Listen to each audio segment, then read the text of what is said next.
Welcome to my cooking house channel. ನಮಸ್ಕಾರ ವೀಕ್ಷಕರೇ, ಎಲ್ರಿಗೂ ಬೆಳಗಿನ ಶುಭೋದಯ. ಇವತ್ತು ಈಜಿಯಾಗಿ ಮಾಡುವಂಥ ಒಂದು ಸಾಂಬಾರು ರೆಸಿಪಿ ತೋರಿಸ್ತೀನಿ, ನೋಡೋಣ ಬನ್ನಿ. ಇಲ್ಲಿ ನಾನು 2 ಸ್ಪೂನಷ್ಟು ತೊಗರಿ ಬೇಳೆನ ತೊಳೆದು ಕುಕ್ಕರ್ಗೆ ಹಾಕ್ಕೊಂಡು 2 ವಿಜಲ್ ತೆಗೆಸಿ ಬೇಯಿಸಿಟ್ಕೊಂಡಿದ್ದೀನಿ.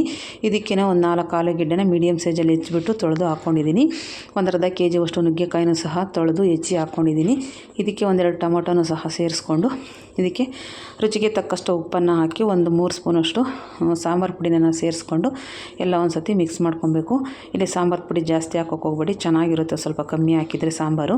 ಹಾಗೆ ಕುದಿಯೋದಕ್ಕೆ ಎಷ್ಟು ಬೇಕಷ್ಟು ನೀರನ್ನು ಸಹ ಸೇರಿಸ್ಕೊಂಡು ಎಲ್ಲ ಒಂದು ಸತಿ ಮಿಕ್ಸ್ ಮಾಡಿ ಇದನ್ನು ಸ್ಟವ್ ಮೇಲೆ ಇಟ್ಬಿಟ್ಟು ಇದನ್ನು ಬೇಯೋದಕ್ಕೆ ಇಡಬೇಕು. ನುಗ್ಗೆಕಾಯಿ ಮತ್ತು ಆಲೂಗೆಡ್ಡೆ ಎಲ್ಲ ಚೆನ್ನಾಗಿ ಬೇಯಬೇಕು, ಅಲ್ಲೇವರೆಗೆ ಇದನ್ನು ಕುದಿಸ್ಕೊಂಡ್ರೆ ಸಾಕಾಗುತ್ತೆ. ಇಲ್ಲಿ ತೊಗರಿಬೇಳೆ ಆಲ್ರೆಡಿ ಬೆಂದಿರೋದ್ರಿಂದ ಇದನ್ನು ನುಗ್ಗೆಕಾಯಿ ಮತ್ತು ಆಲೂಗೆಡ್ಡೆ ಬೆಂದರೆ ಸಾಕಾಗುತ್ತೆ. ಇದೆಲ್ಲ ಒಂದು ಸತಿ 10 ನಿಮಿಷ ಈ ಥರ ಕುದಿ ಬರೋವರೆಗೂ ಕುದಿಸ್ಕೊಂಡ್ಬಿಟ್ರೆ ಸಾಂಬಾರು ರೆಡಿ ಆಗುತ್ತೆ. ಈ ಥರ ನಾವು ಕಾಯಿನೂ ಬೇಕಾಗಿಲ್ಲ, ರುಬ್ಬೋದು ಬೇಕಾಗಿಲ್ಲ, ದಿಢೀರಂತ ಈ ಥರ ಸಾಂಬಾರನ್ನ ಮಾಡ್ಕೊಬೋದು. ದೇವಸ್ಥಾನಗಳಲ್ಲಿ ಯಾವ ರುಚಿ ಇರುತ್ತೋ ಆ ಥರ ರುಚಿ ಬರುತ್ತೆ. ಸಾಂಬಾರು ತುಂಬ ಟೇಸ್ಟಿಯಾಗಿರುತ್ತೆ.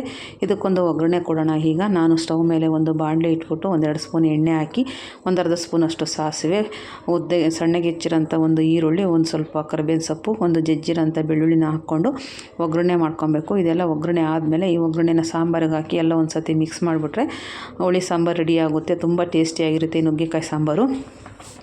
ಹೋಟೆಲ್ಗಳಲ್ಲಿ ಆಮೇಲೆ ದೇವಸ್ಥಾನಗಳಲ್ಲಿ ಮಾಡುವಂಥ ರುಚಿನೇ ಬರುತ್ತೆ ಇದು.